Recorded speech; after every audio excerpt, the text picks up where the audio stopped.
తర్వాత తెలుగు మెల్లిమెల్లిగా డెవలప్ అయ్యి ఈరోజు తెలుగు నంబర్ 1కి వచ్చేసింది. మిగతాంతా వెనక్కి వెళ్ళిపోయి. సార్ కల్కి సినిమాలో మిమ్మల్ని మిస్ అయ్యాం. కలికిలో ఏముందండి క్యారెక్టర్? ఏముందంటే ఏముంది అని కాదు, బట్ మీ ప్రెసెన్స్ కూడా ఎందుకంటే చాలా మంది కనిపించారు. దెర్ ఇస్ నో క్యారెక్టర్ కదా. నేను చూసాను cinema. I didn't find any character that you could have done. అంతే. అంతేనా? అంటే అందరూ బిట్స్ గానే ఉన్నారు. అది కాదు, అట్లా చేయడం కాదండి. ఇప్పుడు రామ్ గోపాల్ వర్మ చేశారు, రాజమౌళి చేశారు, అలా కాదు. నాకు చేస్తే అది బాగా లైక్ శివాజీలో ఆ క్యారెక్టర్ స్టూడ్ అనమాట అండి, విలన్ క్యారెక్టర్. అవును, అట్లా ఉండాలి. కరెక్ట్. అంటే లేకపోతే నన్ను పెట్టింది వేస్ట్ అవుతుంది, నేను చేసింది కూడా వేస్ట్ అవుతుంది. కానీ అందరూ పెద్ద పెద్ద స్టార్స్, ఇప్పుడు విజయ్ దేవరకొండ గారు బిట్లోనే ఉన్నారు. అదే బాధ నాకు. ఇప్పుడు ఏమవుతుందంటే అందరూ ఉన్నప్పుడు మనం ఎక్స్పెక్ట్ చేస్తాం. అవును, వి ఎక్స్పెక్ట్ సంథింగ్ కదా. ఆ ఎక్స్పెక్టేషన్ లేనప్పుడు డిసప్పాయింట్మెంట్ ఉంటుంది. అవును, వాళ్ళ ఫ్యాన్స్ కూడా డిసప్పాయింట్మెంట్ ఉంటుంది. అవును, కరెక్టే. అది రాంగ్. అది చాలా మంది చేసే తప్పు పని ఏంటంటే ఇలాంటి స్టార్స్ని పెట్టేసి అనౌన్స్ చేస్తారండి. అవును, అందరు పరిగెత్తుకొని వస్తారు. వస్తే అక్కడ ఉండదు. ఆ లేనప్పుడు డిసప్పాయింట్మెంట్ అవుతుంది. వాళ్ళ హీరోని అలా చూడడం డిసప్పాయింట్మెంట్ ఉంటుంది. తగినంతగా కనిపించలేదని ఒకటి. ఇప్పుడు నాలాంటి వాళ్ళని పెడితే ఏమి ఊరికే వచ్చి నిలబడి ఏదో కత్తి పెట్టుకుంటే ఏం ప్రయోజనం అండి? సినిమా నచ్చిందా? నాకు ఐఎమ్ మాస్ సినిమా గోవర్ అండి. ఫ్రాంక్గా చెప్పాలంటే నాకు ఫస్ట్ హాఫ్ కొంచెం డ్రాగీగా అనిపించింది. ఒక అరగంట తీసేయచ్చు. ఎస్పెషలీ ఆ బాంబే హీరోయిన్తో సాంగ్, ఆ ఫైట్ అంతా ఉంది చూసారా, అది కరెక్ట్, అది రావట్లేదు. అది తీసేయచ్చు. Second half making wise futuristic అదంతా ఓకే. నన్ను అడిగితే ఫస్ట్ ఇస్ ద డైరెక్టర్ అండి. ఈ మన తెలుగు ఇండస్ట్రీకి ఒక హాలీవుడ్ డైరెక్టర్ ఉన్నాడు అని ఆయన ప్రూవ్ చేశాడు. గ్రేట్ నాగశ్విని గారు. సెల్యూట్. సెకండ్ థింగ్, ఆ సినిమాలో ఐఎమ్ సారీ టు సే అండి, Amitabh Bachchan's role is the dominant role అండి. అవును, ఆయనే ఫస్ట్ హాఫ్ అంతా, అసలు మొత్తం ఫస్ట్ పార్ట్ అంతా. Next part Telugu dubbing, Telugu song ఇదంతా ఆయన చేశారు. కమల్ హాసన్ బిగినింగ్లో ఒక షాక్, ఎండ్లో ఒక షాక్. ఇంకా మేకప్ నేను చెప్పక్కర్లా. ఆయన ఆల్రెడీ అన్ని అబ్బాయి షణ్ముఖి మొదలు అన్ని చేసేసారు. అన్ని మేకప్ అసలు డిఫరెంట్గా చూడాలని చెప్పి ఏమేమో చేసాడు, సక్సెస్ అయిపోయాడు అనమాట. ప్రభాస్ నా ఫీలింగ్ ఏంటంటే I like Prabhas should be shown like Tarzan. Is got the physique of Tarzan. నేను అది అక్కడ మిస్ అయ్యాను. హీరోయిక్ ఎలివేషన్ అంటారా? ఆయనకి ఏదో ప్లేట్ పెట్టి అది పెట్టి ఇది పెట్టి ఇదంతా ఆర్డినరీ దీంట్లో వచ్చేసింది కదా బాహుబలిలో. Repeated dressing, Baahubali type of dress and all that. Prabhas మ్యాచో muscle man. So అది ఎక్కడైనా ఒక సీన్ వస్తుందా ఏమో ఎదురు చూస్తే అది లేదు. Songs are not catchy. అంటే మ్యూజిక్ మీద ఎక్కువ ఫోకస్ చేయలేదు. మన బయటకు వచ్చినప్పుడు ఏదో సాంగ్ హమ్ చేయాలి కదా, అది లేదు. ఇది ఒక డిఫరెంట్ యాంగిల్లో చూస్తేనే నచ్చుతుందండి ఈ సినిమా. Hit movie is hit, that's collected crores, అదంతా ఓకే. అదంతా ఫస్ట్ పార్ట్ అది okay. Now the second part వచ్చేటప్పటికే you have to people will be thinking ఏంటి, because the hype was so much.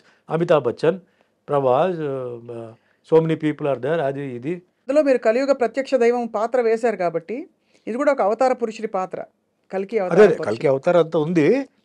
నాకు అక్కడ ఏమి నేను మిస్ అయ్యన్న ఫీలింగ్ నాకు లేదు. I don't feel. But fantastic making, Ashwini Dutt గారిది మేకింగ్, సెట్స్ కానీ అవన్నీ కానీ బ్రహ్మాండం. డైరెక్టర్ ఈజ్ సూపర్ బ్రెయిన్ అండి. ఓన్లీ థింగ్ మామూలు వాళ్ళకి కొంచెం అర్థం చేసుకోవాలంటే కొంచెం టైం పడుతుంది. అవన్నీ కొంచెం మహాభారత అవన్నీ కొంచెం ఇది చేయాలండి. ఇప్పుడు మాస్ గోవర్స్కి ఏముందండి ఆ సినిమాలో? రెగ్యులర్గా ఈ స్టెప్స్, ఫైట్స్, అంటే వెరైటీ ఫైట్స్ అలాంటి అంటే ఏమి లేదు. రొటీన్ ఫైట్సే ఉంది. కరెక్ట్, అవును.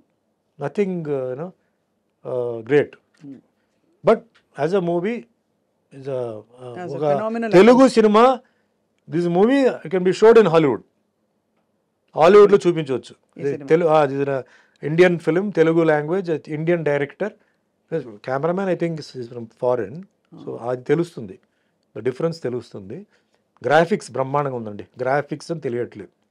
So previous films and all that, though graphics అయినా గ్రాఫిక్స్ కనపడుతున్నాయి. దీంట్లో బ్రహ్మాండంగా చాలా పాలిష్డ్గా చేశారు. సో ఆల్ టెక్నీషియన్స్కి, డైరెక్టర్కి, actors all put in there effort in to it. Great అనమాట. అది నైస్. సుమన్ గారు, మీరు ఇందాక ఒక మాట అన్నారు, నన్ను ఎవరు మోసం చేశారో వాళ్ళకి తప్పకుండా కర్మ విల్ టేక్ కేర్ అని చెప్పి. ఎవరు మోసం చేశారు సార్ మిమ్మల్ని? అంటే were you able to trace ఎప్పుడైనా? నాకు ఎవరు మోసం చేసినది ఇంకా నాకేంటంటే క్లారిటీ లేదు. అంటున్నారు వాళ్ళు వీళ్ళు అంటున్నారు.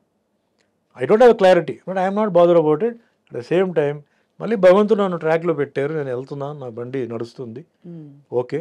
సో ఎవరు తప్పు చేశారో ఎందుకు నేను చెప్తానంటే, మా అమ్మగారు చాలా ఏడ్చారు. అవును సార్. మా అమ్మగారు చాలా సఫర్ అయ్యారు. నేను ఆవిడ కోసం ఈ మాట అంటున్నాను. ఆవిడ ఆత్మకి శాంతి రావాలని చెప్పి నేను చెప్తున్నాను. దెబ్బ నాకు కాదు, దెబ్బ మా అమ్మ కూడా తగిలింది. అని ఎంతో గారభారంగా పెంచి ఎంతో చేసి ఆవిడకి అది తగిలింది. అది సో నేనేం చెప్పట్లేదు, అది వదిలేస్తున్నాను. సరే కర్మలో అది నేను చేయాలి, మీ కర్మ ప్రకారం మీకు ఏముందో మీరు అనుభవిస్తారు. అది ఒక కొరియర్ వస్తాడు, చేయిస్తాడు, తప్పదు. అందుకే మీరు కొన్ని న్యూస్ మీరు చూస్తే ఘోరమైన యాక్సిడెంట్లో చనిపోయారు, ఘోరమైన దీంట్లో ఇది జరిగింది, ఆత్మహత్య చేసుకున్నారు, రోగం వచ్చి హాస్పిటల్లో ఎన్నో నెలల నుంచి ఉన్నారు. ఇవన్నీ కర్మ అండి. ఇది డబ్బు, పవర్ అక్కడ ఏమి చేయడానికి లేదు. సో నేను దాన్నే నమ్ముతున్నాను. నేను ఎవరన్నా చెప్పాలంటే కూడా నేను భయపడతానండి. సుమన్ బోలాశంకరుడు ఏం కాదు, సుమన్ మంచివాడు. లోపల ఇంకో సుమన్ ఉన్నాడు, పిశాచి వాడు పడుకుని ఉంది లోపల. కానీ ఓ అమ్మాయి, నేను ఎవరండి మిమ్మల్ని శిక్షించడానికి, మిమ్మల్ని తిట్టడానికి నేను ఎవరు? నాకు అర్హత లేదు. తప్పు చేసినప్పుడు నేను చెప్తాను, ఇది వద్దు, బాగాలేదు, చేయొద్దు. ఒకసారి, రెండుసారి, మూడోసారి నువ్వు వెళ్ళిపో అంటాను. మా స్టాఫ్ అందరూ, వాళ్ళకి తెలుసు నా గురించి, అడగండి. ఎప్పుడైనా ఎన్నో తప్పులు వాళ్ళు చేస్తారు, మనుషులే కదా, ఎన్నో తప్పులు చేస్తారు. నేను చెప్తాను, ఇలా చేయవద్దు అంటాను, చేయవద్దు అంటాను. దాని తర్వాత వాళ్ళు కరెక్ట్ అవుతారు. నేనెవరండి వాళ్ళని శిక్షించడానికి, కొట్టడానికి? నో, రాంగ్ అది. సో ఎవరైతే చేస్తారో ఆ శిక్ష అనుభవించి తీరాల్సిందే.